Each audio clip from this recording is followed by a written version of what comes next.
Bon, Bezrat Hashem, la paracha cette semaine, c'est paracha Chayei Sarah. Et c'est une paracha assez intéressante parce qu'il y a beaucoup des histoires intéressantes. Il y a un sujet qu'on n'a pas encore touché. Peut-être on a parlé en passant de ce sujet, mais on va en plus un peu approfondir dans ce sujet. C'est le sujet d'un shidour.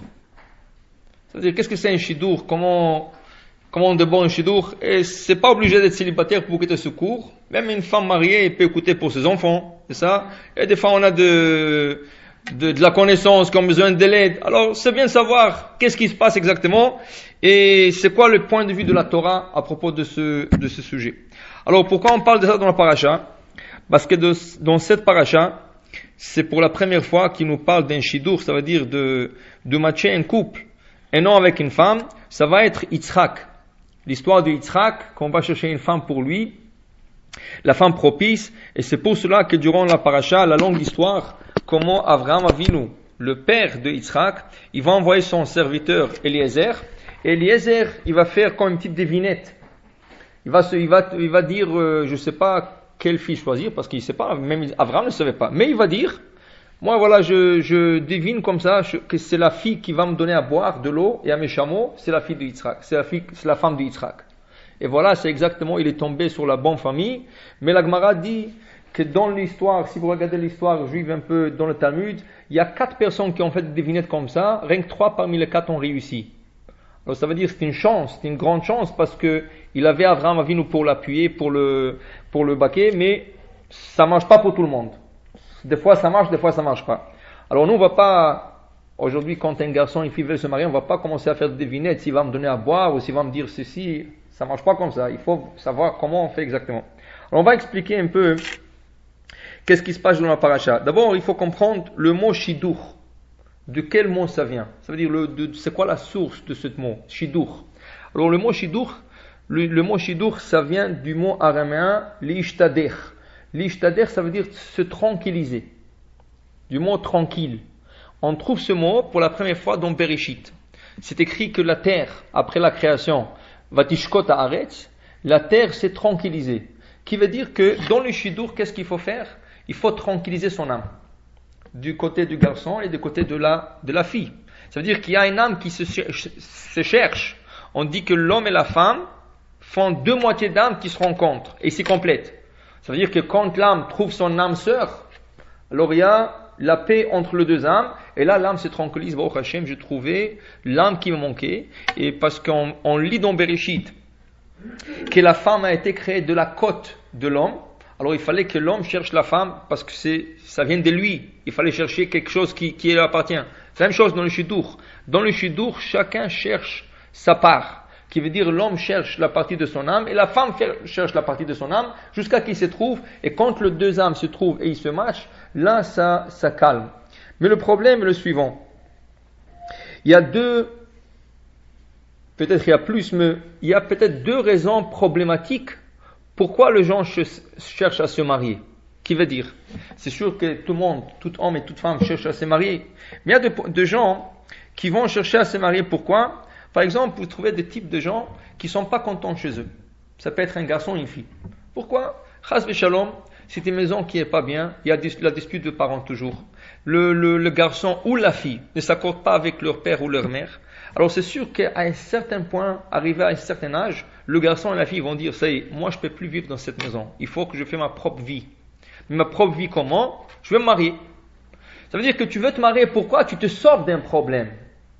C'est pas à cause que vraiment tu cherches à te marier. Tu verrais que tu es sauvé de la maison. Alors qu'est-ce qui va arriver dans ce cas? Et dans le cas suivant qu'on va mentionner tout de suite, ou un cas par exemple, quelqu'un qui cherche à remplir son désir personnel. Et là, il pense que se marier avec une femme, il pourra faire tout ce qu'il veut. Là, le problème est, tu viens de résoudre un problème personnel, tu veux te sauver de chez toi, ou tu crois que le mariage, c'est une certaine chose que toi, tu crois que le mariage est, et là, quand tu es en face du mariage, tu as des problèmes parce que tu n'arrives pas, c'est pas exactement ce que tu as cherché. Alors, tu te sauves d'un problème, mais tu te trouves dans un autre. Pourquoi dans un autre? Parce que ce mariage que tu viens de faire rapido, et tu croyais que c'est bien, c'est pas ton âme sœur. Et si c'est pas ton âme sœur, cette femme c'est pas ton âme sœur, vous matchez pas ensemble, il y a que de la dispute. Et là, qu'est-ce que tu vas chercher? Tu vas chercher encore te sauver. Alors tu te sauvais de tes parents, Et maintenant, tu vas te sauver de ton mariage. Ah, mais tu vas dire, mais de toute façon, mon père et ma mère, ils étaient toujours en dispute. Alors moi aussi, c'est la même chose. Et tu crois que c'est normal. C'est ça? Alors, dans un shidur, c'est pas du tout le cas. On ne se sauve pas de quelque chose pour entrer dans une autre relation, ou c'est pas là pour remplir un certain désir, une certaine passion que la personne est là. C'est pas ça du tout. Maintenant, on va voir dans la Torah si on peut prendre des exemples. Par exemple, l'histoire d'Yitzhak. Yitzhak, on cherche la femme pour Yitzhak. Quel âge il a Yitzhak? Il a 37 ans. C'est pas jeune, 37 ans, c'est pas jeune. Si je prends le cas de son fils, Yaakov, à quel âge il va chercher une femme? 84 ans. Ça, c'est sûr que c'est pas jeune. C'est ça? Mais pourquoi ils se sont mariés si tard? Pourquoi Yitzhak, il attendait 37 ans pour se marier? Et pourquoi Yaakov, il a marié Léa ou Rachel après, à 84 ans, ils se sont mariés? Parce qu'ils étaient bien. Ils se sont sauvés de rien. Qu'est-ce qui leur manquait chez Yitzhak? Qu'est-ce qui lui manquait chez son père et Abraham? Nourri, logé, il apprend la Torah toute la journée. Alors c'était même pas une nécessité de se marier avec une femme. Lui, sa femme, c'était la Torah. Et nous avons un cas comme ça dans le Talmud. Il y avait un rabbin qui s'est jamais marié. Il s'appelait Ben Azaï. Et quand le rabbin me dit, mais tu te maries pas toi? Il dit non, pourquoi faire? Moi, je ne veux pas être marié à une femme. Je ne peux pas. Même si je veux, je n'arrive pas. Pourquoi? Ma femme, c'est la Torah. Imagine-toi, tu as une femme, tu as des enfants, et de temps en temps, la femme a besoin de l'aide. De temps en temps, tu as besoin d'aider à la maison, ou de prendre soin de l'enfant, ou de prendre soin de la maison. Tu ne veux pas dire à ta femme toujours, je suis en train d'étudier. Mais un peu, bon, il y a de limites. Mais lui, il ne pouvait pas. Lui, il disait 24 heures Torah. Moi, je ne peux pas. C'est pour ça qu'il a préféré ne pas se marier. Mais lui, par exemple, toujours il donnait de la morale à tout le monde qu'il faut se marier. Toujours il donnait la morale, il faut se marier, c'est important de se marier. Et on lui disait, mais tu nous donnes la morale et toi, tu ne donnes pas l'exemple. Comment tu peux donner la morale sans donner? Il dit, moi, je ne peux pas. C'est pas dans mon âme. Je n'arrive pas à me marier. Alors, ça veut dire qu'il y a des exemples déjà dans le Talmud qu'il y a des rabbins qui ne sont pas mariés. Mais ce n'était pas le cas ni d'Yitzhak ni de Yaakov parce qu'on avait besoin de perpétuer, de continuer. Le peuple d'Israël ne serait pas né si Yitzhak ne serait pas marié et si Yaakov ne serait pas marié. Seulement quoi, Rashi nous dit quelque chose. Rashi nous dit que le dernier événement de la paracha précédente, c'est quoi? C'est la Hakeda. Yitzhak a été ligoté par son père et Abraham et il a été mis sur un autel et il a presque égorgé. Bon, à la fin, le malach se présente et lui dit non, tu toucheras pas, c'était une épreuve. On ne voulait pas que tu égorges ton fils. C'était rien que pour savoir si tu es prêt à égorger ton fils. Là, Abraham se pose la question, mais si je l'aurais fait, si j'aurais égorgé mon fils, comment j'aurais continué? Je n'aurais pas de petits-enfants. Là, moi, j'ai propagé dans le monde qu'il y a Kadosh Baruch Hu et tout. Mais regardez, Yitzhak, même dans la vie de Yitzhak, tous ceux-là qui sont convertis au judaïsme, à l'époque d'Abraham, ont disparu à l'époque de Yitzhak. Parce que Yitzhak, c'était pas le même niveau d'Abraham. Abraham, c'était un homme de bonté, qui courait après les gens, qui faisait rentrer, il ouvrait sa tente aux 4 portes, et il disait, tout le monde rentrait, c'est pas important de la religion, c'est pas important comment vous êtes, qui vous êtes, rien que rentrer, et c'est petit à petit comme ça qu'il a converti beaucoup de gens. Yitzhak, c'était pas la même chose. Yitzhak, c'était la rigueur, qui veut dire pour lui, c'est la Torah et pas d'autre. Moi, tu me parles pas d'autre chose, je n'arrive pas à comprendre une autre chose. Ce qui a fait que tous ces gens qui sont convertis à l'époque d'Abraham ont disparu. On ne parle plus dans la Torah. Parce que normalement, comme si Yitzhak commence de zéro, on ne parle pas de tous les juifs, ça veut dire que tous les juifs qui sont convertis, on ne parle pas. Alors on commence de Yitzhak, et après Yitzhak, on s'embarque à Yaakov et à ses 2 enfants. Mais aussi sont tous les gens qu'Abraham il a convertis, on ne parle rien. Pourquoi? Parce qu'ils n'étaient pas capables de se joindre à Yitzhak. Même Yitzhak, son père, il dit, mais si j'aurais égorgé mon fils, si j'aurais égorgé Yitzhak, qu'est-ce qui serait arrivé? Déjà, Yitzhak, dans sa vie, il n'arrivait pas à communiquer avec tous ces gens. Mais sans Yitzhak, on n'aurait pas Yaakov, on n'aurait pas de 12 tribus, on n'aurait pas l'Am Israël. Alors là, après ces choses-là, après la Hakeda, Abraham se pose la question, mais Yitzhak, il a 37 ans, et je ne l'ai pas marié. Au moins, s'il serait marié, il aurait eu des enfants, et Hachem dit, fais la Hakeda, il n'y a pas de problème, même si je l'aurais égorgé, il a des enfants, mais là, il n'avait pas d'enfants. Et si Chas v'Shalom HaKadosh Baruch Hu m'aurait dit lors de l'égorger, je l'aurais fait. Mais il n'y aurait pas de continuité pour le peuple d'Israël. Là, Abraham a décidé, après une décision, il faut lui marier une femme. Et avant, il a 37 ans dans la Hakeda. Quand on l'a ligoté, il a 37 ans. Et avant, non. Qu'est-ce qui presse? Est-ce que je cherche de le jeter de la maison? Non, il a 37 ans alors. Son fils Yitzhak, il va se marier à 84 ans. Rien ne presse. Alors ils vont se marier plus tard. Ah, ils ont besoin d'avoir des enfants. Bon, Yaakov a 84 ans, il a eu 12 enfants. Il a eu 12 enfants. Ça veut dire que le mariage, on ne cherche pas de se sauver de la maison. Si quelqu'un veut se marier, c'est pas qu'à cause les parents ils ont des problèmes ou c'est une maison cassée, non. Il faut que tu te sens confortable, tu quittes la maison pas à cause d'un problème. Tu quittes la maison parce que tu veux te marier. Si quelqu'un veut se marier, c'est pour ça qu'il faut se marier. Alors on va voir des exemples, par exemple, ce qu'ils nous disent le Chachamim dans le Maxime de Père. Dans le Maxime de Père, il s'est écrit qu'il ne faut pas se marier avec un intérêt. Qui veut dire, si tu as un intérêt personnel, tu n'as pas le droit de te marier. Qui veut dire, c'est par exemple une beauté. Une fille, tu penses que c'est la fille. Pourquoi? Parce qu'elle est belle. Alors tu veux te marier avec cette fille. Mais non, tu n'as pas le droit de te marier avec la fille. Pourquoi? Chas v'shalom. Qu'est-ce qui arrive si elle perd sa beauté? Qu'est-ce qui arrive? Ça peut arriver. Mais là, il y a un accident, elle a perdu sa beauté. Alors que tu l'aimes plus. Parce que tu avais un intérêt dans ce mariage, sa beauté. Qu'est-ce qui arrive s'il atteint un certain âge? Elle n'est plus belle.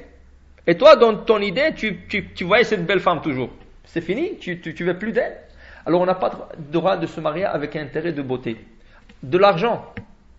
Une fille ou un garçon, on va dire un garçon, qui veut se marier avec une fille parce que son père, il a beaucoup d'argent. Tu vas te marier avec elle, et après son père, après le mariage, le lendemain du mariage, mais tu ne comptes pas sur moi. J'espère que tu vas sortir travailler. Il dit, comment? Moi, je mets à ta fille, je croyais que tu vas me nourrir, loger et tout, tu me donner de l'argent. Maintenant, tu dis ça, mais j'aime pas ta fille. Moi, je suis venu pour l'argent. Oui, mais tu as un problème maintenant. Alors, va régler ton problème. On n'a pas droit. Alors, la Gemara, dans le Maxime de Père, nos sages, veulent donner un exemple. C'est quoi un vrai amour? C'est quoi, quand on parle de l'amour? Ça veut dire que les gens, ils ont une fausse notion de l'amour. Ils croient qu'ils aiment quelqu'un, mais en vérité, c'est un intérêt personnel, parce que un amour, ça peut se traduire il y a une seule traduction pour l'amour. L'amour, ça veut dire, j'aime le prochain, et je suis prêt à lui donner ce qu'il veut, même si c'est sur mon prix. Qui veut dire, il y a un grand sadique qui disait que lui, il apprenait qu'est-ce que c'est l'amour à partir de 2 soulards.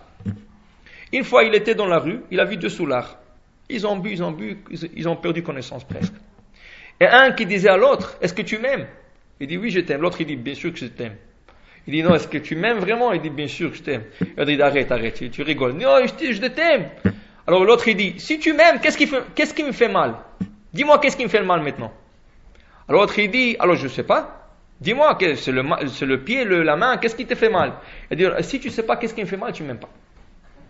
Et c'est 2 soulards en train de parler. Ce tzaddik qui vient de passer là-bas, il a compris qu'il n'est pas passé par le hasard. Il a compris qu'il a passé là pour entendre cette conversation et dire, quand tu aimes quelqu'un, tu sais qu'est-ce qui lui fait mal.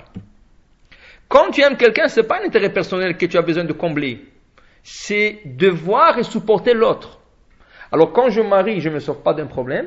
Et quand je marie, je n'ai pas des intérêts personnels, ni pour la beauté, ni pour de l'argent. Je suis là pour aider quelqu'un.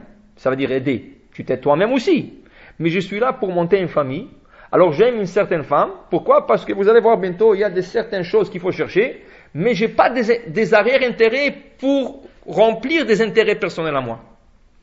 Alors là, la Mishnah nous avertit, Chas v'shalom, si quelqu'un se marie pour un intérêt personnel, ou de l'argent, ou de beauté, ou pour tout autre intérêt, les conséquences seront que les enfants ne sont pas des bons enfants. C'est-à-dire ils ne vont pas réussir dans l'éducation de leurs enfants. Pourquoi? Parce que quand on a la même pensée, on la transmet plus loin. C'est quoi plus loin? Les enfants. Si chacun il a sa propre pensée et il pense son propre intérêt, la transmission ne va pas plus loin. Ça s'arrête chez les enfants, et là les enfants ils n'ont pas d'éducation. Ils ne sont pas bien éduqués. C'est ça que nous disent le Maxime de Père, nos sages. Alors maintenant, voilà, on va voir. Et un couple, il veut se rencontrer. Qu'est-ce qu'on fait? Alors pour que vous sachiez, le Maïmonide, le Rambam, il nous dit qu'à l'époque du Talmud, à l'époque de plus haut que le Talmud, il n'y avait pas l'histoire du Shidour. Comment est-ce que il y avait un couple qui s'est formé? Comment un foyer s'est formé? Rien. Tu passais dans la rue, tu voyais une femme. Et à cette femme, qu'est-ce que tu lui dis? Est-ce que tu es intéressé d'être ma femme? Oui. Il lui donnait de l'argent, il l'emmenait chez lui, elle était mariée. C'est fini, c'est comme ça. De là, vous allez comprendre l'histoire qui va se présenter dans quelques parachutes. Yehuda, le fils de Yaakov, il passe dans une intersection de chemin, il voit une femme qui a une voile, elle est découverte, il n'arrive pas à savoir qui est cette femme, et il dit, est-ce que tu es prête à être avec moi? Elle a dit oui, il savait pas que c'est, la Torah dit, il savait pas que c'est sa belle-fille, elle tombe enceinte de lui, elle a deux jumeaux. Alors là, comment Juda, c'est un des plus grands tzadikim du peuple d'Israël, c'est le roi d'Israël, tout le roi d'Israël descend de Juda. Comment tu peux, sur l'intersection de chemin, voir une femme, tu lui dis, tu viens avec moi? Alors il dit, et la femme lui dit, tu me donnes de l'argent, et il lui dit, je n'ai pas d'argent. Alors donne-moi un gage, il lui donne son bâton, il lui donne sa bague, il donne une cape. Mais comment cette histoire revient à l'idée qu'un tzaddik comme ça fera telle chose? Quel est le problème, dit le Ramban? À l'époque, c'était comme ça, un shidour. Il n'y avait pas de shidour, tu rencontrais pas la fille, tu parlais pas à la fille avant, ou tu fréquentais la fille 1 an, ou 2 ans, ou 3 ans, ou des fois c'est 10 ans. Tu voyais la femme, tu lui disais, tu es ma femme, c'est fini. Tu es prête, oui, tu prends de l'argent, tu reviens chez moi, c'est tout. Mais dans la paracha aujourd'hui, nous voyons un peu plus. Il y a un vrai shidour qui se forme. Comment? Abraham, le père d'Yitzhak, il va envoyer son serviteur pour aller chercher une fille. Est-ce qu'Abraham ne pouvait pas le faire lui-même?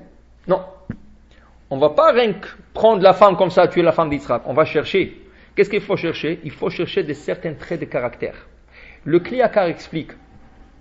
Quel était le problème d'Abraham? Pourquoi il ne pouvait pas choisir une fille de sa ville? On est en Canaan, Israël. Pourquoi tu vas aller à Haran?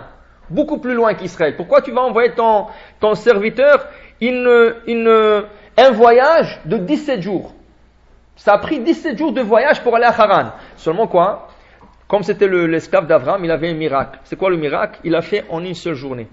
Tout ce voyage, toute la route a sauté pour lui, 17 jours de voyage, il a fait une seule journée.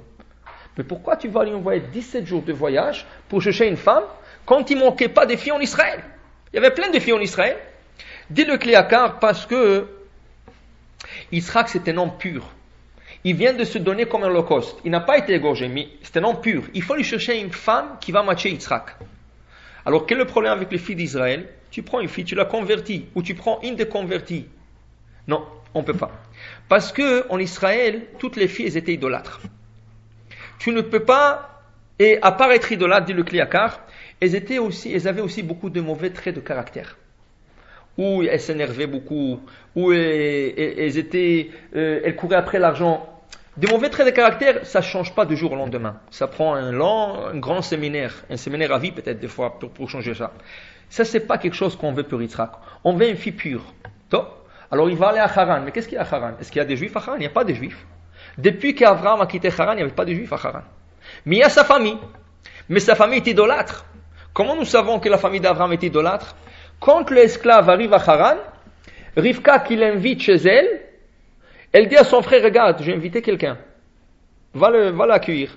Alors Lavan, son frère, il va accueillir cet invité. Qu'est-ce qu'il lui dit? Écoute, je débarrassais la maison. Rachid dit, de quoi est-ce que tu as fait le ménage? Qu'est-ce que tu as fait à la maison? Qu'est-ce que tu as débarrassé? Rachid dit, je débarrassais la maison de toute idole. Ça veut dire qu'il y avait plein des idoles dans la chambre là-bas, où il allait recevoir Eliezer. Mais pour l'invité qui savait qu'il n'est pas idolâtre, il est le serviteur d'Abraham, il se connaissait, c'est la famille. Alors il a dit, je débarrassais tous les idoles, tu peux rentrer dans la chambre, il n'y a pas des idoles. Pour dire que c'était des idolâtres, même la famille était idolâtre. Alors qu'est-ce que tu cherches là-bas plus qu'en Israël? Même en Israël, ils sont idolâtres. Le Kli Yakar explique, en Haran, ils étaient idolâtres, mais ils avaient de bons traits de caractère. C'était des personnes souples, c'était des personnes gentilles, c'était des personnes qui n'avaient pas trop de pensées, ils ne cherchaient pas trop de choses dans la vie. C'était des personnes, des hommes honnêtes, simples, idolâtres, comme tout le goïm à l'époque. Dit le Kli Yakar, comme règle, il est plus facile de traiter avec un idolâtre que de traiter avec quelqu'un qui a un mauvais trait de caractère. Parce qu'un trait de caractère, ça prend des années pour changer. L'idolâtrie, tu peux la changer en 1 minute. Comment? Tu prouves à la personne que tout ce qu'il pratique, c'est pas vrai, tout de suite il peut changer. Abraham d'ailleurs, il a prouvé à tout celui qui rentrait chez lui, il a dit, écoute, il y a un Dieu dans le monde. Tu ne peux pas pratiquer l'idolâtrie. Un idole, c'est quelque chose qui est fabriqué en 1 heure. Un idole, c'est quelque chose qui a 1 semaine de vie. Tu veux pas, toi tu parles, toi tu marches, toi tu vois, toi tu manges. L'idole ne mange pas, ne marche pas et tout ça. c'était facile de prouver aux gens que l'idolâtrie, ça ne vaut rien. Une fois que cette personne a compris, elle a de bons traits de caractère, c'est fini. C'est un bon juif. Mais si après le convertir, ça veut dire après avoir enlevé l'idolâtrie, je dois aussi dealer avec ce problème de traits de caractère, ça c'est déjà dans l'âme. Ça va prendre des années avant que je le change. On ne peut pas changer un trait de caractère du jour au lendemain. C'est pour ça que le Rav Moshe Feinstein disait que lui, il était coléreux de nature. Ça lui a pris 13 ans pour enlever la colère.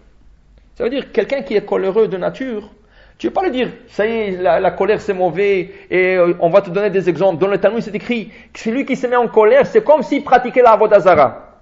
On peut te donner 1000 discours sur la colère, mais si tu l'as en toi, c'est pas de jour au lendemain, ça va partir. Ni après une semaine, ni après un an, ni après 2 ans. Ça va prendre des années de travail. Tu vas te perfectionner, tu dois te travailler. C'est ça? Et si tu as 2 autres problèmes, va savoir combien d'années ça va prendre. Alors Abraham, il dit, à Haran, je suis sûr d'une chose.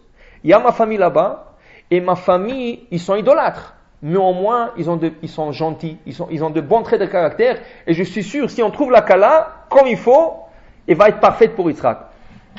Et c'est exactement qu'est-ce qui arrive. Quand l'esclave Eliezer arrive à Haran, qu'est-ce qu'il dit? J'espère que la fille qui va sortir, qui va me donner à boire, c'est la fille que je cherche pour mon maître. Voilà une fille qui sort, il ne connaît même pas cette fille, c'est même pas de quelle famille. Elle a 3 ans, Rivka.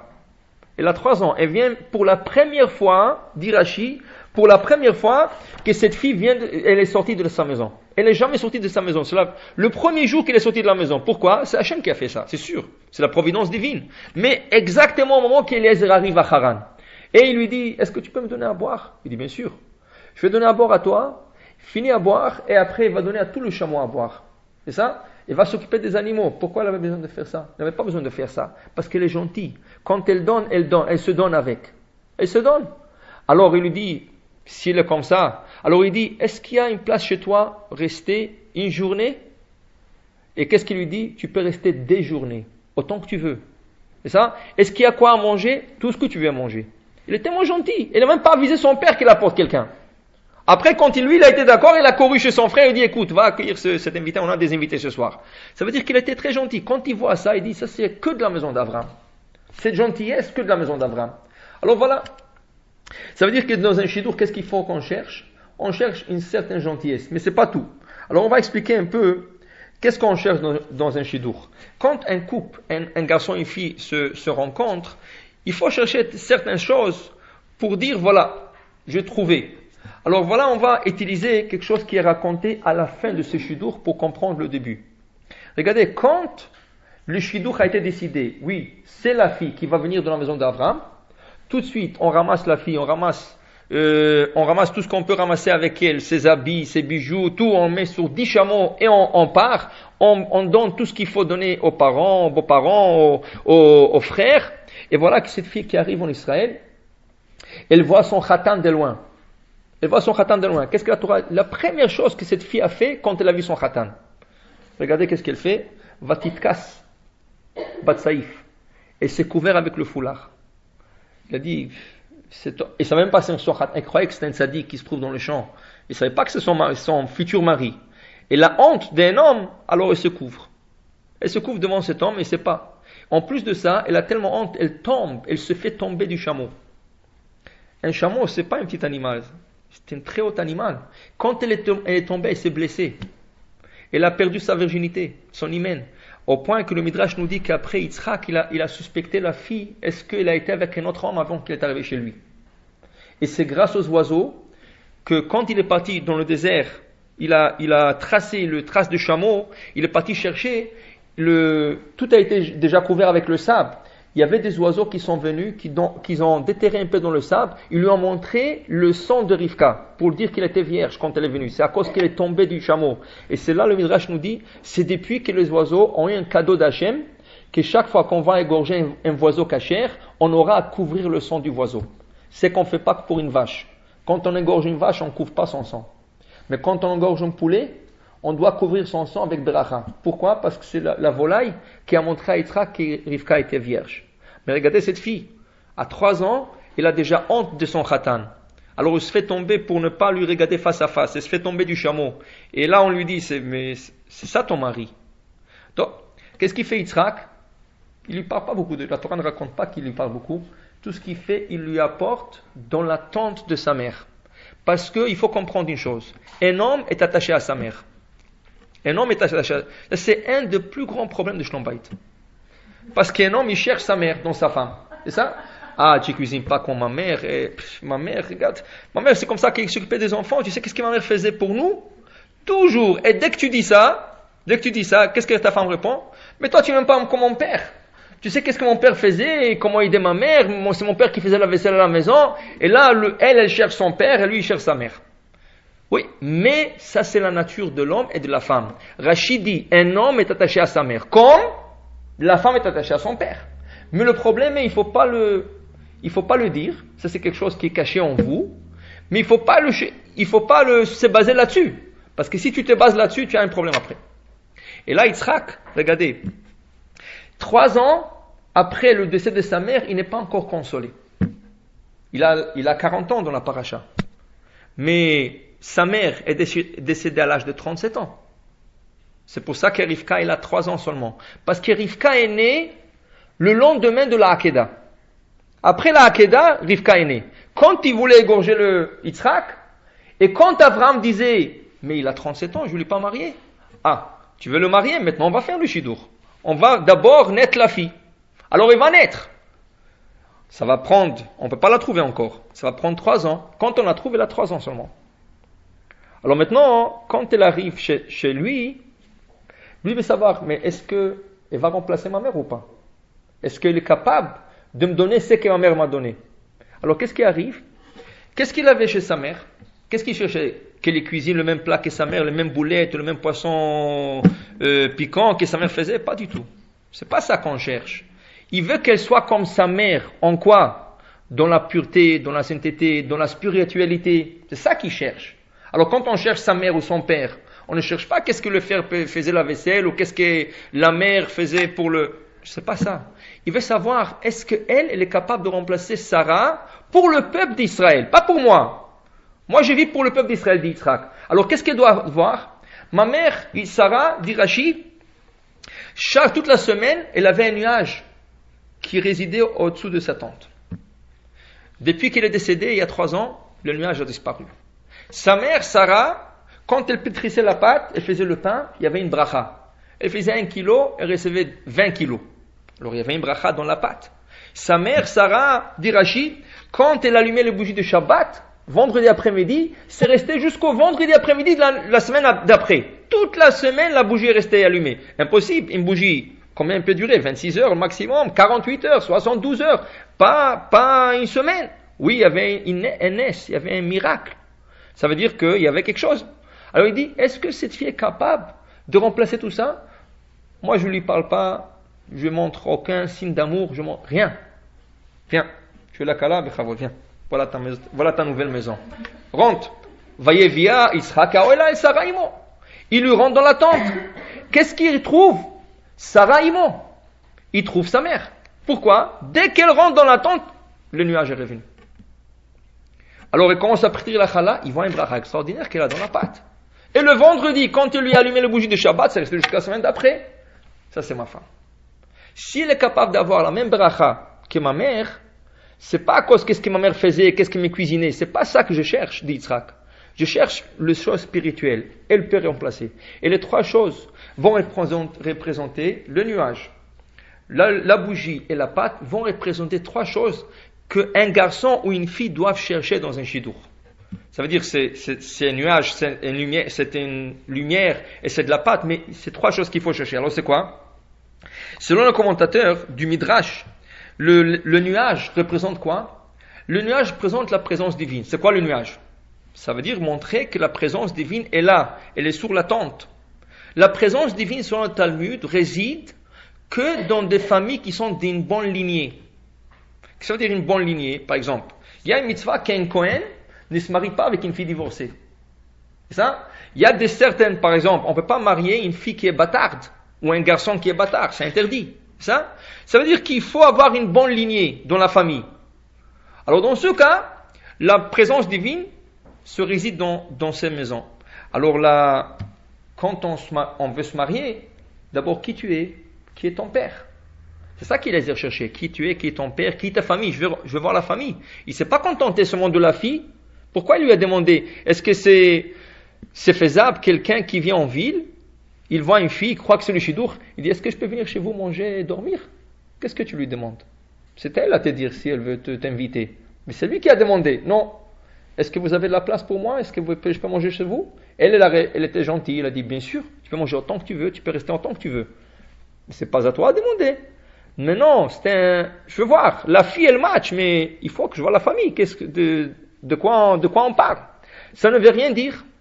Si la fille est gentille, la famille n'est pas gentille. Quoi, tu ne peux pas avoir... Toute la famille de Rivka, c'est des Rechaïm.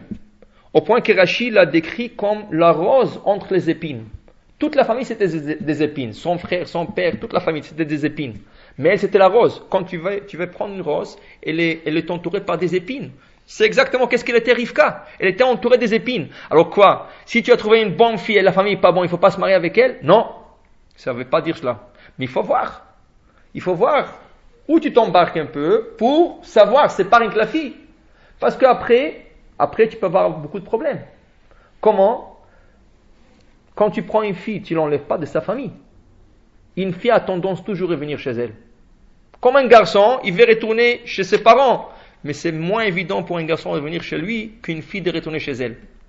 Et quand la fille va te dire chaque fois, on va chez mes parents, et toi tu n'es pas confortable, ça va faire des problèmes. Alors toi tu veux voir, en même temps que tu vois la fille, tu vois aussi un peu la famille. Je vais voir est-ce que je pourrais vivre dans cette maison? Si c'est une famille qui va te rejeter, et tu auras toujours des disputes avec ta femme, ça peut causer un problème à un certain point. Il faut le prendre en considération. Ça veut dire que tu ne peux pas l'ignorer. C'est un problème qu'il ne faut pas ignorer. Il ne faut pas dire, je vais m'arranger après. Non. Il faut que tu le prends en considération et voir, avant le mariage, comment tu résous ce problème. La meilleure solution pour ça, vous savez c'est quoi? Selon tout le rabbin, c'est de quitter la ville. De ne jamais habiter dans la même ville où ils habitent les parents. C'est la meilleure solution. Pourquoi? Parce que le couple, la première année, ont besoin de communiquer ensemble. Le problème, c'est que la fille, dès qu'elle se marie, elle est encore attachée beaucoup à sa mère. Et le garçon est attaché à ses parents, à sa mère aussi. Ce qui arrive, le moins de problèmes, la fille couche chez sa mère et le garçon couche chez sa mère. Et là, il y a une court-circuit quelque part. La meilleure des choses pour que le couple, la première année, la deuxième année, c'est l'année la plus difficile, mais c'est l'année où on bâtit le foyer. On te dit, tu veux bâtir un bon foyer, la meilleure des choses, tu quittes la ville. Tu n'habites pas la même ville que tes parents et que tes beaux-parents. Tu quittes et tu es seul avec ta femme. Tu n'as pas où courir. Le seul moyen de communication, tu as le téléphone. Mais est-ce que sa mère va venir par le téléphone pour l'aider ou ta mère va venir par le téléphone? Non. Vous allez communiquer, mais tu es avec ta femme.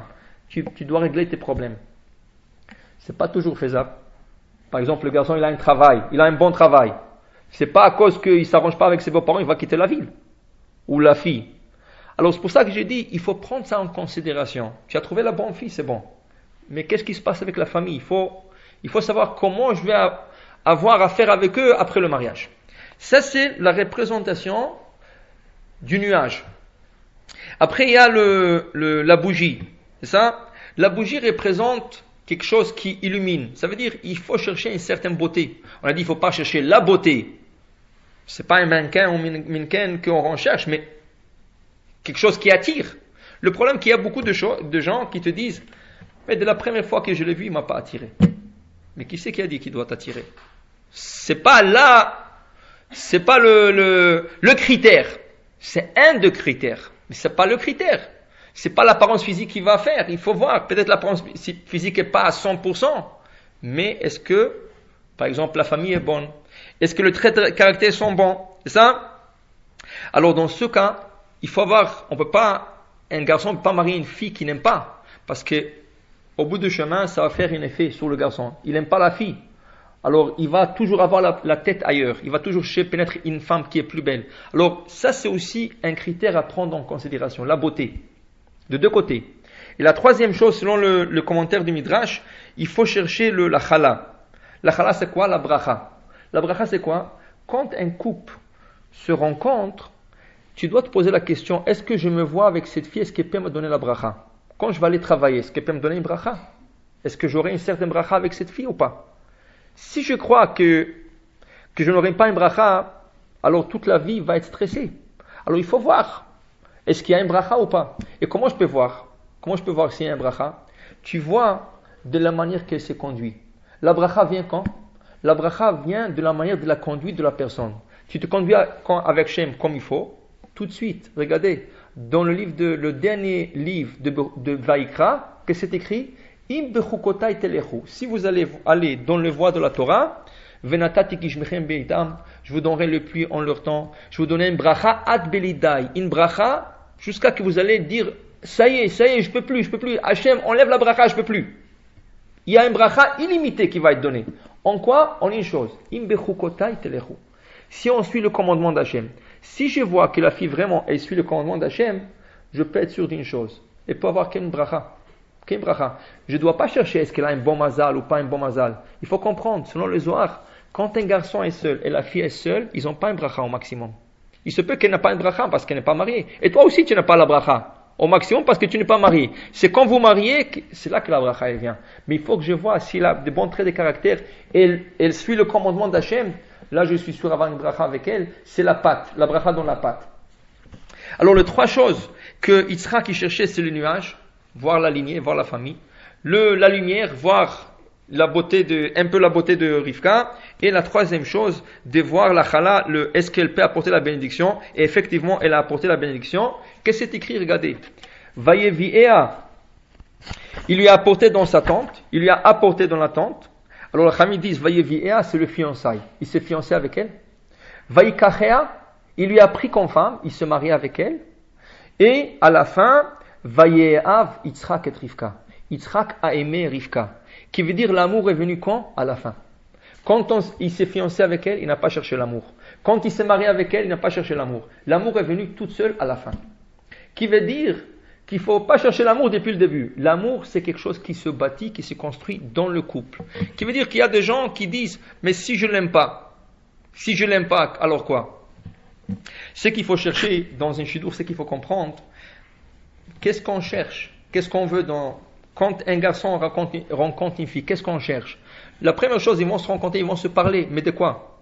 Est-ce qu'ils vont parler d'un film ou ils vont parler quelle voiture il aime lui, quelle maison? C'est pas de ça qu'on parle. Dans un chidour, le premier jour, il faut qu'il parle. Qu'est-ce que tu cherches dans ta vie? Mais on ne parle pas d'une situation, on parle, qu'est-ce que tu veux de ta femme? Et toi, qu'est-ce que tu veux de ton mari? Alors elle va dire, écoute, moi je cherche un mari qui prie 3 fois par jour. Je cherche un mari de temps en temps, chaque soir, ou 2 fois, ou 2 heures par jour, et 1 heure par jour, il va à un cours de Torah. Et je cherche à élever mes enfants, alors elle va dire de telle manière, lui va dire de telle manière. Et lui, il va dire, écoute, ma femme, je cherche que peut-être si j'ai besoin qu'elle m'aide, elle va travailler, ou pas. C'est pas souhaité de demander à sa femme de travailler, mais si c'est nécessaire, c'est nécessaire. Après, il va dire, écoute, moi, ma femme, je veux la façon qu'elle éduque mes enfants, ça serait de telle manière. Et après, ils vont rentrer plus profond. C'est quoi plus profond? Bon, le garçon va dire à la fille, écoute, moi à la maison, je veux pas de télévision. Mais il va lui dire, mais écoute, moi je peux pas, moi j'ai mes émissions que j'aime, mais je peux pas. Alors il va lui dire, mais je veux pas que mes enfants voient la télévision. Déjà, ils ont la première barrière à traverser. Qu'est-ce qu'on fait? Un de deux doit céder. C'est ça? Si la fille dit non, rien à voir, moi je veux la télévision, et lui il te dit non, alors il n'a rien à continuer. Et n'espère pas que la fille va céder après le mariage. Tout se discute, le contrat se discute avant. Après, tu es fini, tu es dans une situation non réversible peut-être. Ça? La fille n'est pas chômeur Shabbat. Elle est très gentille, elle est de bons traits de caractère, elle est très large, tout ce que tu veux. Elle a une beracha, elle travaille, tu vois. Mais elle n'est pas chômeur Shabbat. Alors qu'est-ce qu'elle te dit? Écoute, moi je ne suis pas prête encore. Après le mariage, Bezrat Hashem, je vais commencer. Non, tu ne peux pas. Tu dois régler ce problème maintenant. Tu dois le régler dans le rendez-vous que tu as avec cette fille. Pas dans 1 mois, pas dans 1 an, et c'est sûr pas après le mariage. Maintenant, est-ce que tu es prête à être chômeur Shabbat ou pas? Sinon, tu me dis après le mariage, écoute, ou tu le fais ou tu le fais pas. Si tu es prête à le faire, tu dois le faire maintenant, avant le mariage. Parce que quand tu te maries, tu dois tout poser sur le pied droit. Tu poses des piliers, tu poses la pierre angulaire de cette maison. Si déjà il n'y a pas Shabbat, il manque un pilier. Après, n'espère pas. Pourquoi? Je vais vous donner un exemple. Des filles qui sont mariées avec des juifs, mais ils ne sont pas circoncis. Comment? Lui, il vient de la Russie. En Russie, il ne pouvait pas se circoncire. Mais il est juif, sa mère est juive, pas de problème. Alors il lui dit à la fille, écoute, à l'âge de 35 ans, tu veux me dire, c'est dur, il faut que je digère, il faut que... Je ne pensais pas et tout ça. Mais quand tu vas te circoncire, bon, après le mariage, on se marie d'abord, après. Mais tu crois qu'il va se circoncire après le mariage?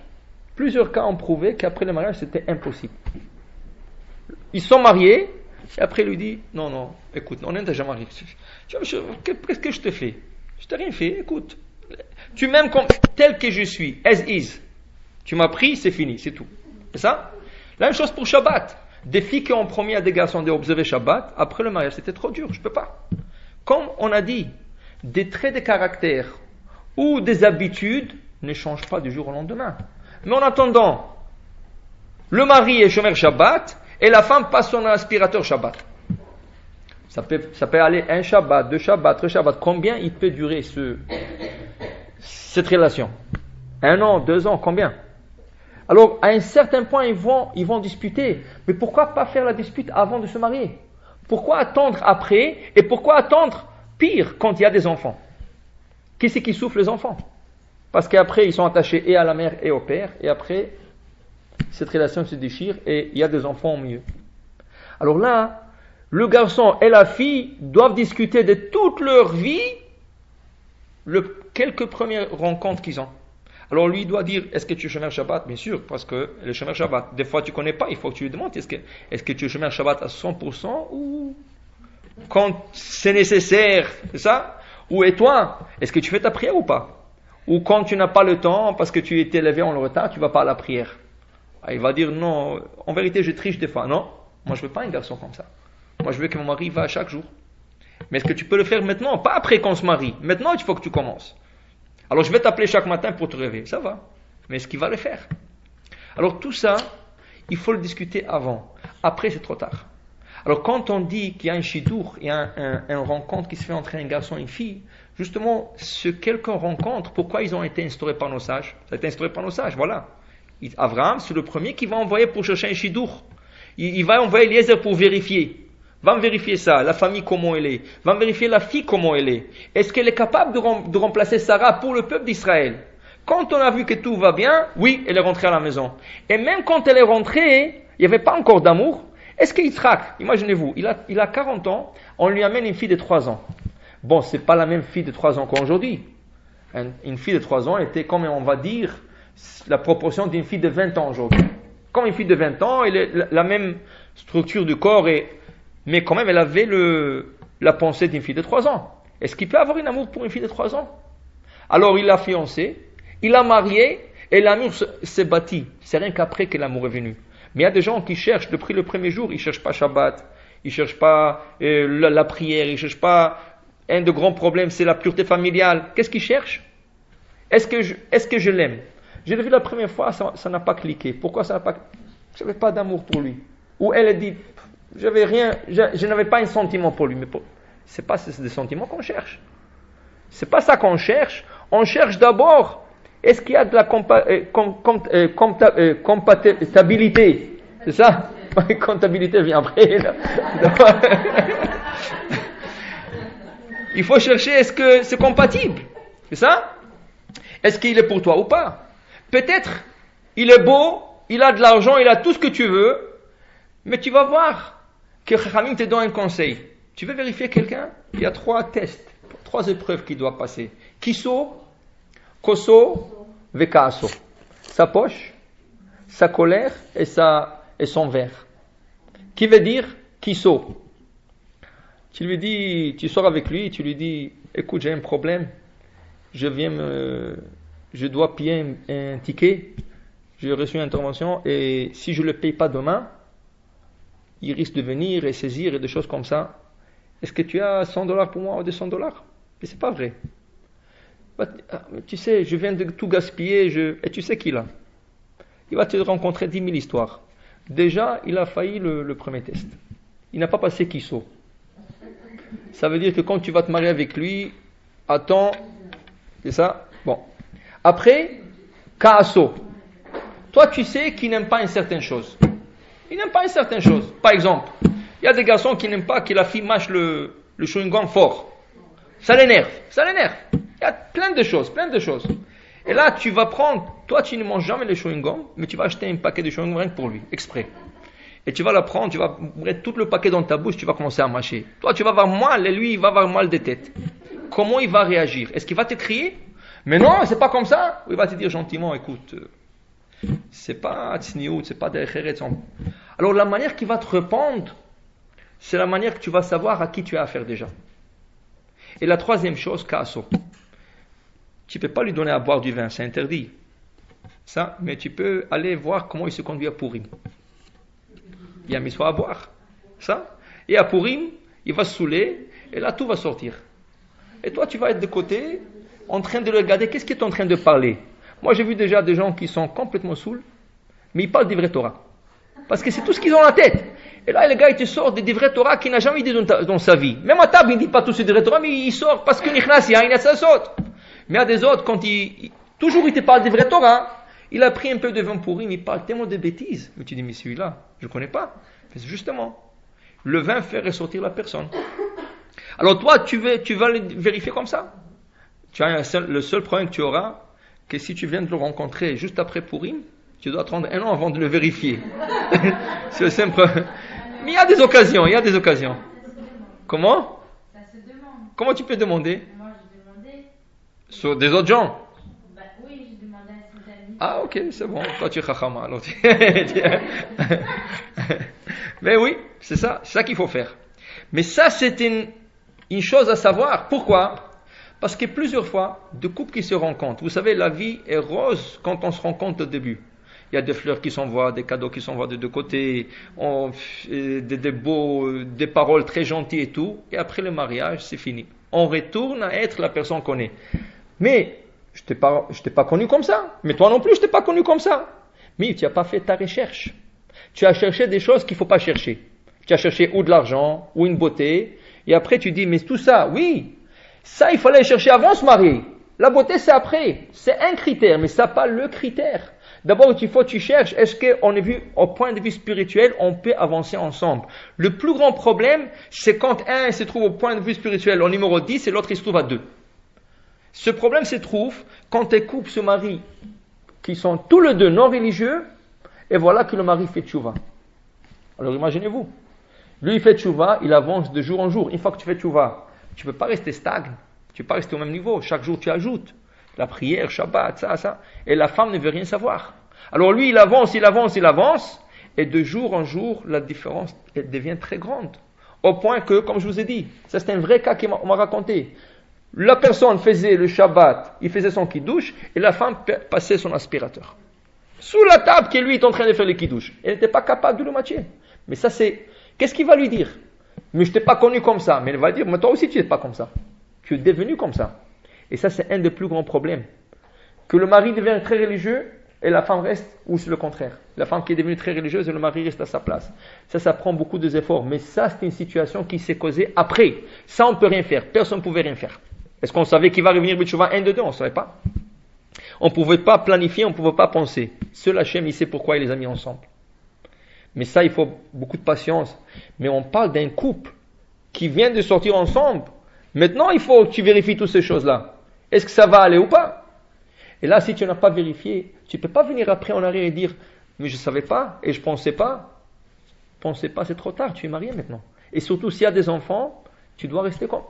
Pour les enfants, vous allez voir que dans le mariage de Yaakov, quelques parachutes plus tard, Yaakov, il voudra marier Rachel, et à la place, on va lui changer Léa. Vous croyez que le lendemain, il n'était pas frustré? Un homme qui a travaillé 7 ans pour sa femme, il a dit à son beau-père, je vais travailler 7 ans, si je ne travaille pas 7 ans, tu ne me donnes pas ma femme. Il a travaillé 7 ans, loyal, et le soir de son mariage, on lui change. Au lieu de donner sa femme, Rachel, on lui donne Léa. Qu'est-ce qu'il fait le lendemain? Est-ce qu'il va s'énerver? Non. Il va aller chez son beau-père gentiment, il lui dit, Lamazer imitani. Pourquoi tu m'as triché? C'est tout. Quelqu'un d'autre de notre génération, qu'est-ce qu'il aurait fait à son beau-père après qu'il aurait travaillé 7 ans pour avoir sa femme? Ça, il aurait terminé à la prison. C'est ça qu'il aurait fait. Mais n'importe qui. C'est pas de notre époque, de n'importe quelle époque. Yaakov est tellement gentil. Comment? Il aurait pu annuler le mariage. Mais la frustration, si c'était un homme un peu nerveux, il aurait fait plus qu'annulation du mariage. Ça, c'est étape numéro 2. D'abord, il va s'occuper de son beau-père après. Mais qu'est-ce qu'il dit à Yaakov? Pourquoi tu m'as triché? Gentiment, pourquoi tu m'as triché? C'est pas une chose à faire. Comment? Non, c'est écrit que la Torah, elle dit, elle a perdu ses cils. Ça veut dire son apparence physique, c'était pas du tout attirant. Ça? Et quand même, lui, il cherchait pas la beauté. Le Ramban, là, il explique là-bas, Comment ça se fait qu'il voulait Rachel plus que là? La Torah nous dit, parce qu'elle était plus belle. Mais ce qu'on dit maintenant, c'est pas une chose à chercher. C'est un critère parmi beaucoup d'autres critères. Mais est-ce que Yaakov, le patriarche, cherche la beauté? Le Ramban, tu vois, qu'est-ce qu'il dit à propos de ça? Yaakov, quand il a vu l'apparence extérieure, ça veut dire l'apparence physique de Rachel, il a compris son intérieur exactement comme l'extérieur. Il a compris que tout ce qu'elle reflète à l'extérieur est là à l'intérieur. C'est pour ça qu'il croyait qu'elle est plus tzadéket que Léa. Léa, c'est une grande tzadéket, attention, c'est une très grande tzadéket. Mais apparemment, Rachel a dépassé au niveau spirituel Léa. Et la raison que quand la Torah dit il a vu physiquement qu'elle est plus belle, Yafa, c'est pas, le Rambam dit c'est pas l'apparence physique. L'apparence physique donnait rien qu'un témoin sur l'apparence interne. Ça veut dire ce qu'elle représentait à l'intérieur d'elle. Et c'est pour ça qu'il voulait Rachel plus que Léa. À la fin, il se marie avec les deux. Pourquoi? Parce que c'est pas la beauté qu'il cherchait. Mais seulement, regardez, il a travaillé 7 ans et il dit c'est pas grave. C'est pas grave. Mais vous croyez que ça allait bien au début? Ça n'allait pas bien. Au début, il voulait la divorcer. Il voulait, ça marchait pas. Entre-temps, elle est tombée enceinte tout de suite. Entre-temps, ils ont un garçon, Réhouven. Il veut divorcer, il dit je peux pas. Après, il a un deuxième garçon, un troisième garçon, un quatrième garçon. Yaakov, il dit dans le Midrash, moi je peux pas divorcer, même si j'aime pas cette femme, je peux pas divorcer, rien que pour les enfants. Qu'est-ce qu'ils ont fait les enfants? Pourquoi ils doivent subir cette conséquence? Moi j'aime pas la femme peut-être, mais les enfants vont pas souffrir. Alors il restait avec elle. Et l'amour se bâtit après. Comment on sait que l'amour se bâtit? Parce qu'à la fin de 14 ans qu'il est resté chez son beau-père, il a continué à travailler. Quand il voulait quitter, il voulait dire son secret à ses femmes. Alors il a appelé Rachel, il a appelé Léa, pour dire qu'il aimait Léa à la fin comme Rachel. C'est vrai qu'il aimait toujours Rachel plus, mais il aimait Léa à la fin parce que l'amour se bâtit à la fin. Au début on n'aime pas, mais après. Alors qu'il veut dire, un garçon et une fille se rencontrent. Au début il ne me dit rien, c'est vrai, mais tu sais quoi, il est chômeur Shabbat, il va à la prière 3 fois par jour, il a le même intérêt que moi, on partage des idées ensemble, tu sais quoi, il me dit pas grand chose, mais ça va se bâtir l'amour. Et c'est comme ça, Yitzhak qui s'est bâti l'amour vers Rachel. Vous allez dire ça à des jeunes aujourd'hui, ils vont croire que vous êtes fous. C'est ça. Quelle garantie? La seule garantie, c'est la Torah. Si on a le même intérêt, c'est garanti que ça va se bâtir. Parce que c'est impossible, quelqu'un qui te fait plaisir, une femme qui te fait plaisir ou un homme qui te fait plaisir, et vous partagez les mêmes idées dans la Torah, pourquoi pas? Si Hachem va mettre sa présence divine dans ce foyer, s'il y a la Shrina, c'est sûr qu'il y aura de l'amour qui va se bâtir. Ça? S'il y a la bracha, lui il travaille, ou elle travaille, ou tous les deux travaillent, il y a la bracha, mais sûr qu'il y aura de l'amour. Ça? Et avec le temps, il y aura des enfants. L'enfant, il provient de deux. Ça aussi, ça donne de l'amour. Alors, l'amour va venir.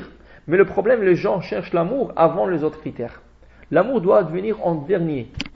En dernier. Ça veut dire que quand un couple sort, un garçon et une fille sort, il ne faut pas chercher depuis le début, est-ce que je l'aime? C'est pas ça qu'il faut chercher. D'abord, laissons voir toutes les autres choses. Je vois toutes les autres choses. Si je vois que tout est bien, ok, mais je ne l'aime pas vraiment. Alors je suis prêt à essayer encore 1 ou 2 fois et je vais voir.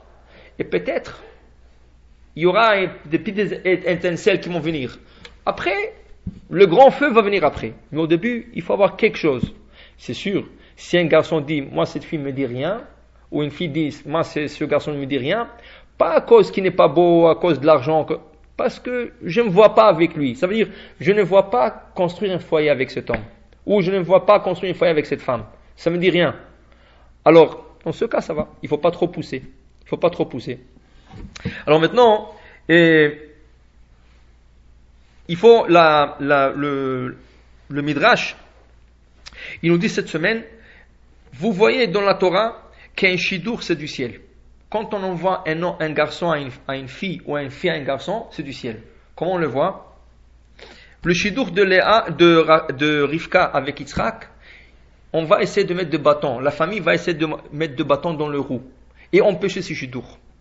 Voilà que dans la paracha, Eliezer qui est rentré déjà à la maison, il leur dit, écoutez, j'ai vu la fille, je vois la famille, vous êtes la famille d'Abraham, donnez-moi la fille.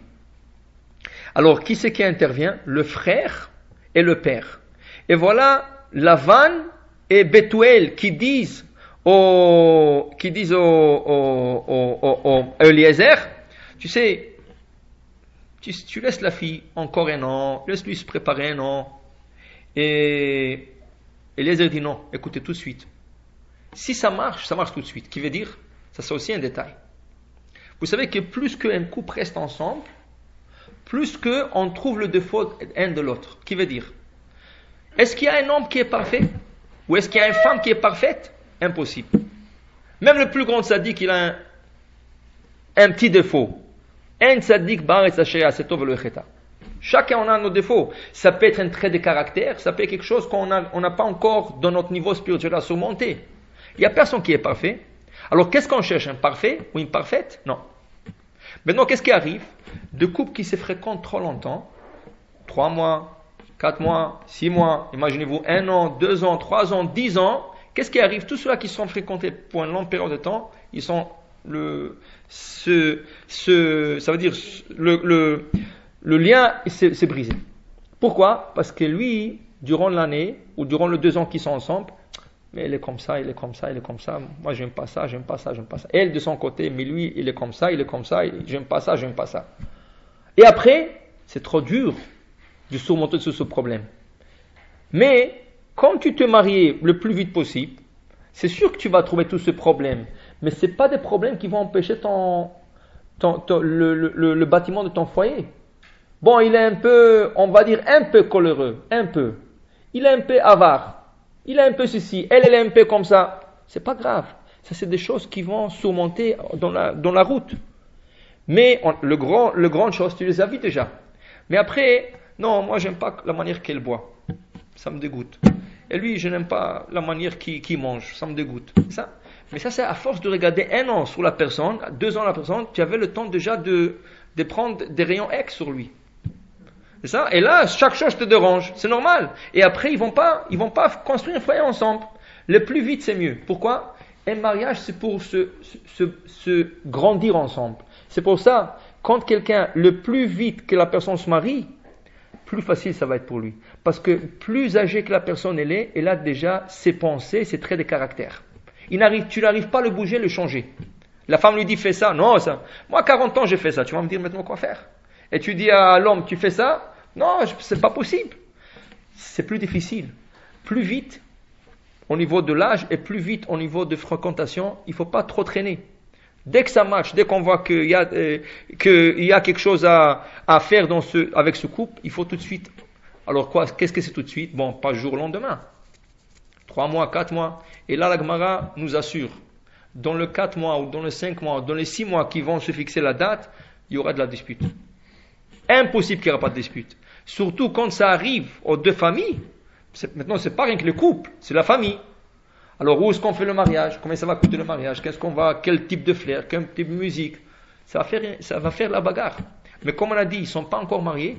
Et qu'est-ce qui va arriver? Sa mère va tirer d'un côté, la mère du garçon va tirer d'un côté. Vous croyez que ça ne va pas affecter le couple? Ça va affecter.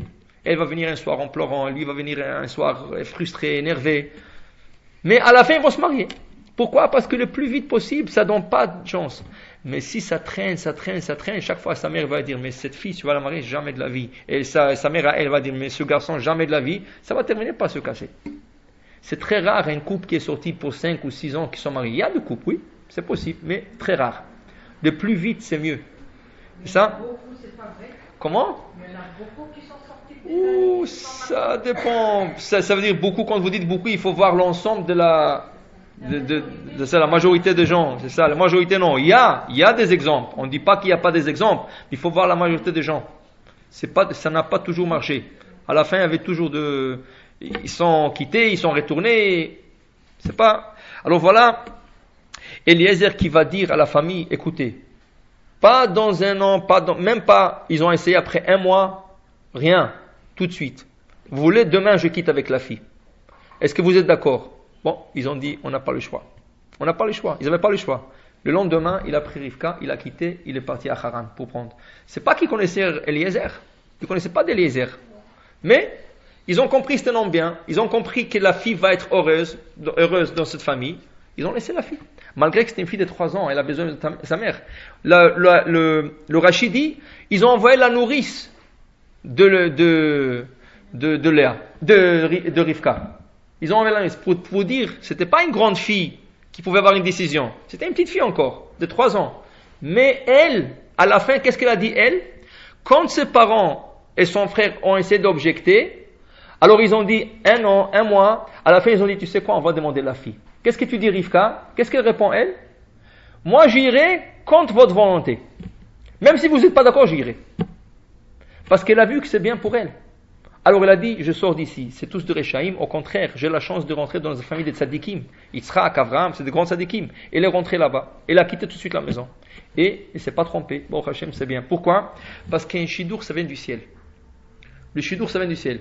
Et eux, qu'ils ont essayé d'empêcher, Akadosh Baruch Hu a poussé, jusqu'à ça a marché. C'est écrit que même ils ont essayé d'empoisonner Eliezer. Et ça n'a pas marché. Le père qui a essayé de l'empoisonner, il est mort. Un malach qui est venu a tourné les 2 plats, il a posé le poison devant le père et le bon plat devant Eliezer. Le père est mort, le lendemain quand la fille a quitté, c'était dans la shiva de son père. Elle était donc dans la shiva. Son père est mort, elle a quitté le lendemain. Pourquoi? Parce qu'ils ont essayé d'empêcher et Akadosh Baruch Hu a poussé de l'autre côté. Non. De tout prix, il faut que ça marche. Alors il faut comprendre. Des fois, on envoie un garçon pour une fille ou une fille pour un garçon. Et Akadosh Baruch Hu te dit, voilà, je te présente, ça c'est ton mazal. Mais il y a des gens qui font que leur mazal ne marche pas. Parce qu'ils cherchent trop, ils vérifient trop. Tu vérifies le grand. Ça veut dire la grande photo. Qu'est-ce que tu cherches? Tu cherches ça, ça, ça, voilà le garçon. Si tu cherches autre chose, tu auras un problème. Alors là, des fois, on peut rater un mazal, chas v'shalom. Une fille peut rater son mazal, et un garçon peut rater son mazal à lui. C'est ça? Mais, on sait que Akadosh Baruch Hu fera le tout possible que ça marche. Alors peut-être Akadosh Baruch Hu donnera une deuxième chance. Si tu es chanceux, il te donnera une deuxième chance. Comment? Regardez. Des fois, on parle d'un garçon, on lui dit, est-ce que tu es intéressé de cette fille? Je suis prêt à essayer. Il a essayé, ils sont sortis ensemble, je suis pas sûr. Alors il dit, non, je veux pas. Après, il y a 3 personnes qui lui parlent de la fille. 1 mois, 2 mois, 3 mois plus tard, 3 personnes lui disent, tu sais, cette fille, je crois, elle sera bien pour toi. Et l'autre lui dit, tu sais, cette fille, mais pourquoi on fait toujours cette fille? C'est-à-dire qu'il y a quelque chose. Alors il faut que tu essaies, il ne faut pas que tu rejettes l'idée. Bon, tu es sorti une fois, tu n'as pas aimé, mais essaie encore. Peut-être tu n'as pas cherché ce qu'il faut chercher. Alors essaie encore. Si ça n'a pas marché, ça n'a pas marché. Personne ne va t'attraper la main dans la gorge pour te dire, il faut que tu te maries avec elle. Mais essaie encore. Si on te parle, ça veut dire qu'il y a quelque chose. Cherche. C'est ça? S'il y a des petites signes qu'Akadosh Baruch Hu t'envoie, que comme quoi c'est la fille, alors il faut que tu cherches, il faut que tu vérifies. Si ça marche pas, ça marche pas. Alors, la Gemara, elle dit comme ça. Mais Hachem, c'est Hachem qui envoie Isha l'Ish, qui envoie la femme à l'homme. Seulement, il faut que l'homme soit prêt à le recevoir. Si l'homme repousse, ou la même chose pour la femme. Si la femme repousse l'homme qu'elle a besoin de marier, elle va se marier avec quelqu'un d'autre. Mais, il faut comprendre, des fois, on cherche, et c'est difficile. On a trouvé un garçon, ça ne marche pas. 2e garçon, 3e garçon. Est-ce que cela veut dire qu'on n'a pas de mazal? Il y a des gens qui croient qu'ils n'ont plus de mazal. Pourquoi? Parce qu'ils ont rencontré tellement de filles, tellement de garçons, et ça fait longtemps, 1 an, 2 ans, 3 ans, ils cherchent, ils ne trouvent pas. Est-ce que c'est à cause qu'ils n'ont pas de mazal? Pas du tout, chas v'shalom. Il ne faut jamais penser comme ça. Parce que le mazal du garçon et de la fille, il est 40 jours, il est préparé déjà 40 jours avant leur conception. Avant que leur mère a conçu, et déjà on a préparé, telle fille va se marier avec tel garçon.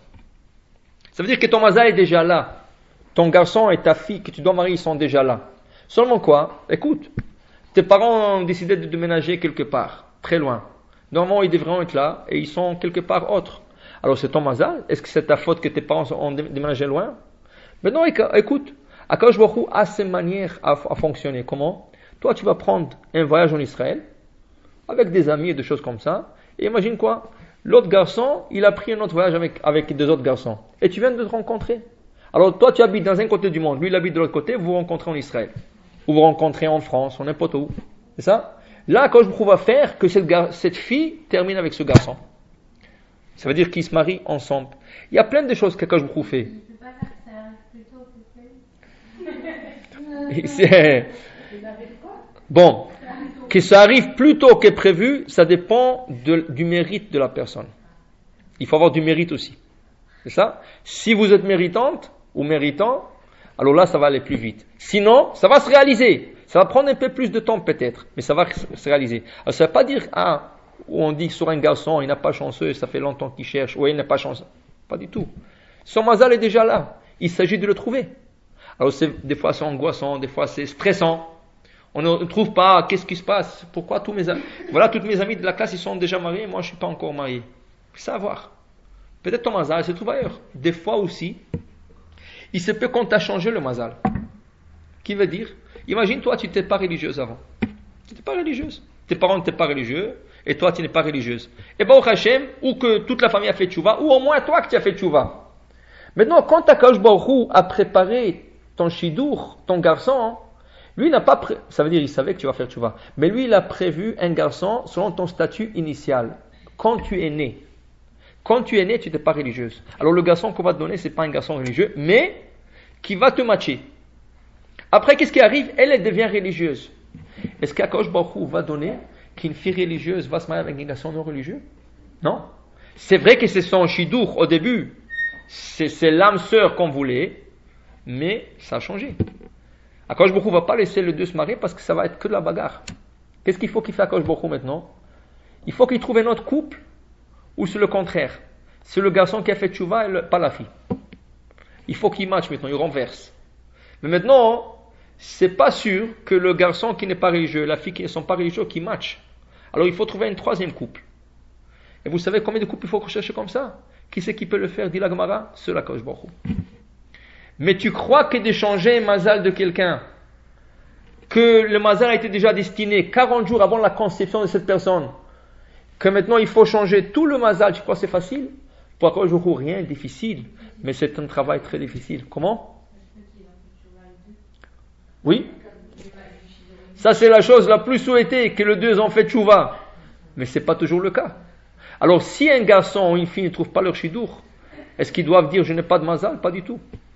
Va savoir si ton mazal n'a pas changé. Qui veut dire? Toi tu as fait tchouva, ou toi tu étais dans la tchouva. Mais le garçon qu'on a planifié pour toi, il était dans la tchouva, il est sorti de la religion. Est-ce qu'on va te le donner? Non. Il va chercher. Akadosh Baruch Hu, rien n'est difficile, mais c'est peut-être la question du temps. C'est parce qu'on est en train de changer ton mazal. Pour le mieux, toujours. Pour le mieux. Alors, des fois, ça va prendre plus longtemps. Ça va prendre plus longtemps. Mais c'est pour le mieux. Je vais vous raconter une petite histoire. Il y a une famille, une grande famille. Ils sont religieux tous. Et ils ont, Baruch Hashem, plusieurs garçons, plusieurs filles à marier. Et voilà, Baruch Hashem, dès que ça a commencé la période, le garçon et les filles se marient un après l'autre. Intervalle d'1 an, de 2 ans, tout ça. Et voilà, il y a une fille au milieu de la famille que chaque fois qu'on lui présente quelqu'un, non, il n'est pas pour moi, il n'est pas pour moi. Et tout le monde se pose la question, pourquoi elle est si difficile? Regarde ses sœurs, ses frères, même les sœurs les plus jeunes, les frères plus jeunes, ils se marient. Elle est difficile, non, pas lui, pas lui. Elle est restée déjà, elle a pris de l'âge. Elle a commencé à prendre de l'âge. Mais personne ne comprenait pourquoi elle ne veut pas se marier. Chaque garçon, c'est pas pour moi, c'est pas pour moi. Donc, l'histoire était que la mère était un peu malade. Elle était un peu malade. Alors, ce qui est arrivé, le frère et la sœur, ils disent, écoute, Chas v'shalom, s'il arrive quelque chose à la mère, il faut que toi, ça serait bon pour elle de voir tous ses enfants mariés. Alors, comment ça? Elle était difficile. Non. À la fin, bon, elle se marie. Elle a trouvé son shidour, mais elle était déjà 35 ans. Très très âgée pour le groupe. C'est-à-dire le mieux de là où ils vivaient, les gens qui se mariaient à 20 ans, à 25 ans, c'était déjà... Elle à 35 ans, c'était très tard. Donc, le soir de son mariage, ils font la choupa et tout. La mère, ils se sent pas bien à la fin du mariage. On le met à l'hôpital. Le lendemain, elle décède. Le soir de son mariage. Donc, C'est sûr que dans la Shiva et tout, alors toute la famille s'assoit à Shiva et tout ça, c'est triste. Là, on demande à la fille, pourquoi tu as pris tellement de temps? Tu sais, heureusement que tu te mariais, au moins ta mère, elle a assisté de ton mariage. Elle a dit, vous savez quoi, il y avait un problème, je ne pouvais pas me marier. C'est quoi le problème? Sa mère lui disait toujours, j'espère voir ton mariage et après mourir. Comme ça, lui disait sa mère toujours. Elle se disait dans la tête, si je vais me marier, j'ai des autres frères, ils sont plus jeunes que moi. Je ne veux pas que ma mère, elle voulait que sa mère voie le mariage de tous les enfants. Alors qu'est-ce qu'elle a fait? Tout le shidduchim qu'on lui a donné, elle ne voulait pas. Pourquoi? Pour que les autres se marient.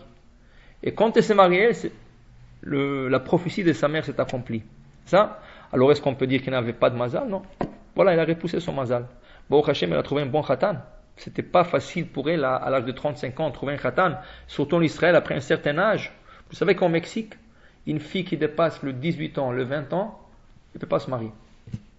Très difficile. Si elle se marie, il faut qu'elle sorte dehors de la ville pour se marier. Parce que là-bas, ils se marient à 15 ans, à 16 ans. 15-16. Si tu n'es pas marié 15-16, tu rentres à 17, là, les gens se posent la question, mais pourquoi elle ne s'est pas mariée? 18, hein?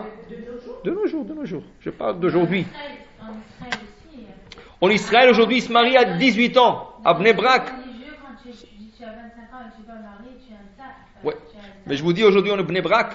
Tu vois des fois des petits enfants qui marchent dans la rue avec un bébé. Ils ont 18 ans, 19 ans. Et ça, c'est ça, ils sont très jeunes parce qu'ils ont décidé que le Yetzirah est trop grand. Et là, il y a beaucoup de bêtises qui ont été faites. Ils ont décidé de pousser 18 ans, 19 ans, tu te maries. C'est ça? Le gars qui se marie à 18 ans, déjà à 19 ans, il a un petit bébé. Mais quand il marche dans la rue, tu vois un petit jeune avec un bébé. Alors tu ne sais pas si c'est le frère ou le père. Mais tu t'imagines déjà. Un petit frère ne va pas marcher avec une poussette comme ça. C'est ça? Mais pour vous dire, cette fille-là, qu'on parlait, elle faisait ça pour une raison. Elle repoussait peut-être son mazal, mais à Kajour, chaque fois, ok, c'est pas ce garçon, je vais te donner un autre, jusqu'à qu'il lui ait réservé son garçon. Alors, ça ne veut pas dire qu'une fille qui n'arrive pas à trouver, un garçon qui n'arrive pas à trouver, qui n'a pas de chance, qui n'a pas de mazal. Ça ne veut rien dire de ça. Ça veut dire qu'à Kajour lui réserve quelque chose de bon. Ça, tout ce qui se fait toujours dans un shidur, c'est prier. Yitzhak qui priait. Et puisqu'Yitzhak qui priait, il a eu la femme qui va fondre le foyer juif, qui va être Rivka, qui va apporter toute la bracha de Sarah, et d'elle qui va donner naissance à Yaakov, qui va fonder le Ham Israël avec ce 12 enfants. Pour dire que la prière, le mazal, le shidur est déjà là, il suffit de prier. Quand on prie, Bezrat Hashem, ça doit aller.